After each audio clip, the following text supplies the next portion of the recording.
Hey up, hope you're well. So this is day 2. Tanks arrived yesterday and they're in a bit of a different state than they were when I left you yesterday.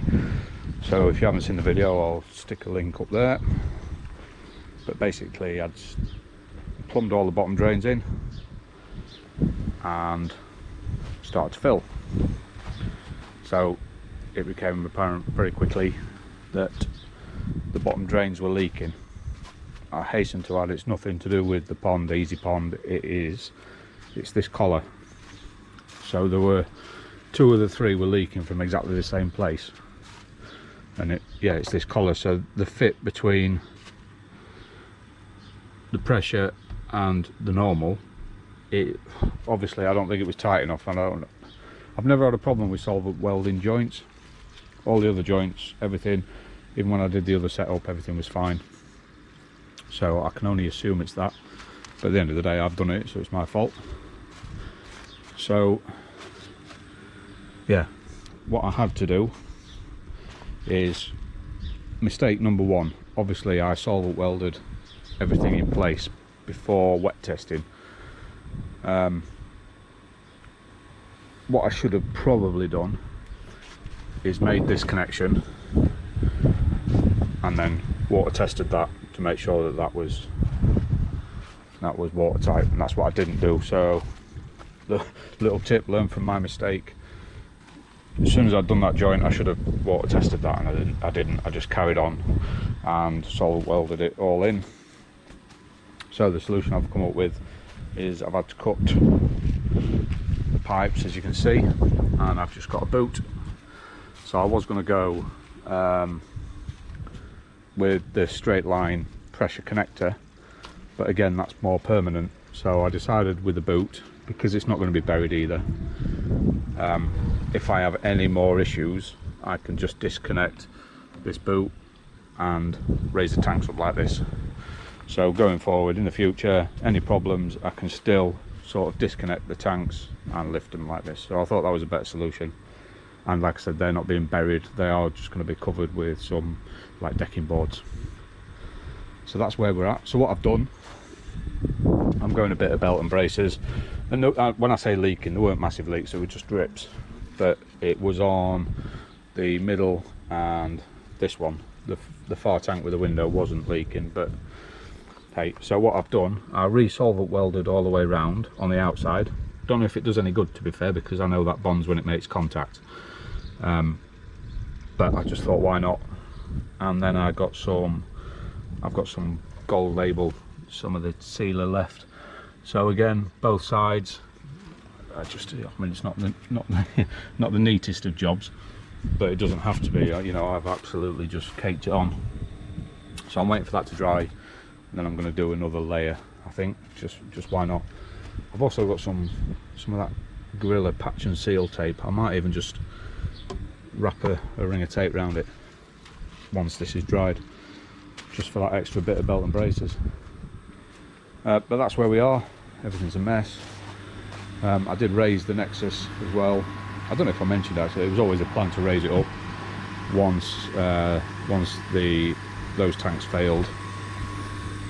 Yeah, once these failed, there was always the plan to raise the Nexus, because these tanks are a little bit higher than what I've already got there. So yeah, Nexus is raised up, and I've just started piping the return. That's coming down, and it's going to follow the channel and pop up and do that. So yeah, I'll catch up with you again shortly. So a quick follow up. Look, things are looking a bit better. We've got the tanks back down. They're all nice and even, nice and leveled off. It's lovely, and more importantly, they're holding water. So you can see we're filling, slow process. We've got really poor water pressure here, so it is going to take a little while. But bottom drains are holding water. You can see the collars have done the job there, and I'm just working on the return now. So we've got a slight bend there, and this is where they're going to come up into the returns. Just a quick one on pipe work. I've just been sorting the ball valve out, and as you see, each pipe that I've been cutting, obviously I've been sort of chamfering the edges with the angle grinder. I've seen it a lot. There's probably a really good reason for it. I don't actually know it yet. I've just seen that it's really good practice. So for the 10 seconds it takes to run the angle grinder over, that's what I've been doing.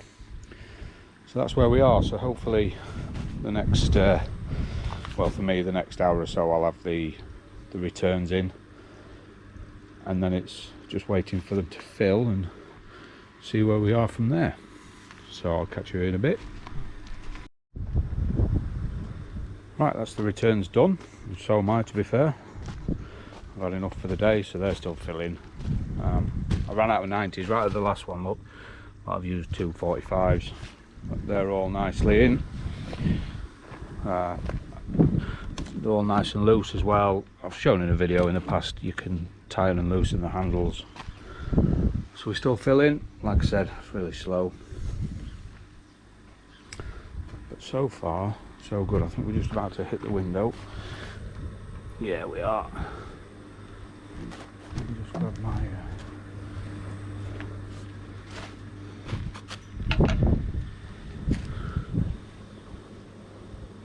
well, you can't get much better than that. I'm happy with that. Right, it's the following morning. I had to leave it overnight to fill. I came out at 2 AM this morning to turn the tap off, but we got there. So I think there's slightly more than I'm normally going to have. I'm going to run this through the Nexus now for a little while, run it through the air source, get it up to temperature. What I'm going to do is isolate the tanks with the fish in and just run this for a good 6-7 hours, I reckon. So that's everything turned on. The returns seem to be working. I don't know if you can make it out on there, but you can see the flow. So the returns in the back corner there, and you can see it's pushing the flow around.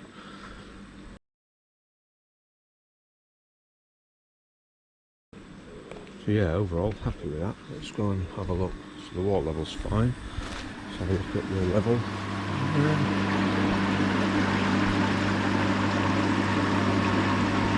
Yeah, that's fine again, plenty of flow. So obviously bear in mind there's nothing going to the tanks with the fish in either. So eventually there will be a small amount of that flow diverted to a new backing shower. So yeah, I'm going to leave that running for a few hours now and see how we get on. So there we go, first few are in. So basically I equalise the temperature across the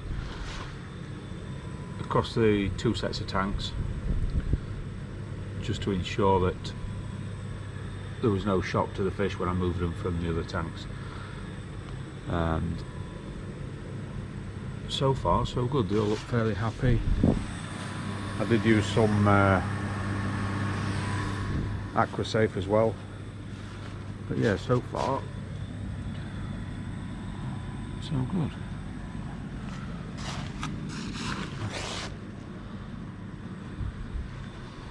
So that's those in there. There's some different sizes in here, and then again some smaller ones in here.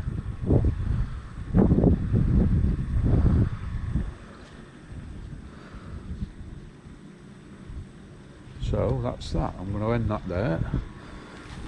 I will do an update when I've added airlines and other bits and bobs that I've got to do, and obviously when the other tanks arrive as well, I will run through that and putting those on. But so far, really happy. So thanks very much for tuning in, and we'll see you again next week. Cheers.